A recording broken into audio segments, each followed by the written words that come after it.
Imagine you were hundreds of feet underground, completely alone, and suddenly found yourself in total darkness with your oxygen running low. It's a terrifying thought, right? Well, that's exactly what happened to our dear friend Bonnie Cotier. On April 23, 2011, Bonnie set out for an exciting dive in the Gorge Cave complex with a few fellow divers, eager to capture some amazing photos and explore the beautiful cave. With her experience, reliable gear, and supportive teammates, this dive should have been a breeze. But unfortunately, just a few minutes in, things started taking a turn for the worse. Bonnie found herself separated from her team in the depths of the Gorge Caves. And sadly, the unimaginable happened. So what went wrong? What mistakes did Bonnie make? How did she end up apart from her group? And what led to her running out of oxygen? Stick with us till the end of the video as we dive into all of the important questions. And hey, don't forget to hit that subscribe button. We really appreciate your support in helping our channel grow, and together, we can achieve great things. Now let's get back to the story. Bonnie, a diving enthusiast. Before we dive into the tragedy, let me share a bit about our amazing diver, Bonnie Cotier. Bonnie was a vibrant 52-year-old American from Washington, D.C. She did a fulfilling career as a creative director and enjoyed a happy marriage with her husband, Steve. While many in their neighborhood had typical suburban interests, Bonnie and Steve were anything but ordinary. They both had a deep passion for cave diving and loved exploring new locations across the country together. They took up scuba diving as a hobby back in 1999, and over the years, they became quite skilled at it, with Bonnie particularly excelling. They enjoyed countless dives side by side, creating wonderful memories. However, in 2011, Bonnie embarked on a dive trip to England by herself, and what happened on this adventure will leave you mind-blowing. But let us take a minute to understand the Clydach Gorge caves. In the beautiful southeastern parts of Wales, there's a fascinating place called the Clydach Gorge, where two charming rivers, the River Clydach and the River Usk, flow gracefully. Beneath these rivers lies a hidden cave system that's quite the adventure waiting to be discovered. This cave complex features tall avens connected by snug rifts and low, muddy crawl spaces that add an extra thrill to the exploration. What makes this cave truly special and a bit tricky is its entrance.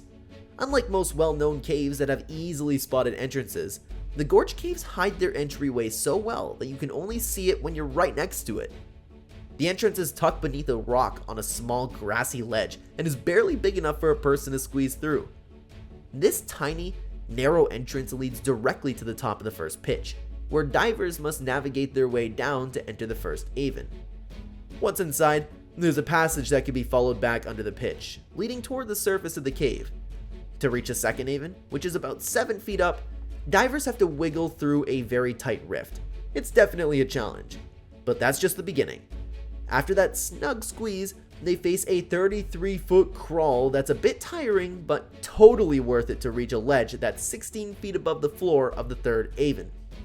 To access the fourth haven, divers need to carefully climb down from that height using a rope, finally reaching a part of the cave that's a bit more spacious. After this climb, they'll encounter some muddy spots and tricky sections before they can explore the fifth and sixth havens. With all these exciting twists and turns, it's easy to see why exploring the Gorge Caves is no walk in the park. The muddy, narrow passageways, challenging entrance, and sharp rocks can be daunting, but that didn't deter Bonnie. She's ready to embrace the adventure. The unfateful dive. In 2011, Bonnie went to attend a cave diving meeting in Yorkshire where she met a fellow diver and a professional diving instructor, Martin Farr. Now, Martin was quite well-known diver from Wales with more than 40 years of experience in the field, so when he invited Bonnie for a diving trip, she immediately agreed. The plan was simple. The duo would accompany Duncan Price on his diving research at the Gorge Caves, where Duncan would take photos of the restricted parts of the cave, and Bonnie and Martin would accompany him to assist photographers. On the morning of April 23, 2011, Bonnie, along with Martin and Duncan, started their dive at the Gorge complex. To ensure the safety of the divers and prevent any accidents in the cave, a guideline was placed up to the depth of 82 feet. Diving further at this point was highly discouraged and restricted because of the unknown and extremely dangerous nature of the cave. Now, according to the plan, Duncan only required a few minutes to take the photos that he wanted, so the air cylinders of these 3 divers had enough air for them as to dive for 45 minutes. As the diving began, everything was going according to the laid down plan. Both Martin and Bonnie were standing near the entrance and helping Duncan, who was taking the required photographs in the restricted part of the cave. Now, in addition to these photographs, Duncan intended to do some mapping of the cave too, so engrossed in the research that he dove a bit further, leaving behind Martin and Bonnie at the entrance of the restricted site. Now, Martin was someone who had a bit of an idea of geography of this cave and knew that sometimes the pathways of the system can be a bit confusing, so he attached another guideline to the permanent guideline for Bonnie as it was her first time in the cave. After some time, when Duncan was done with his research, both him and Martin swam across the narrow entrance and came back to the surface.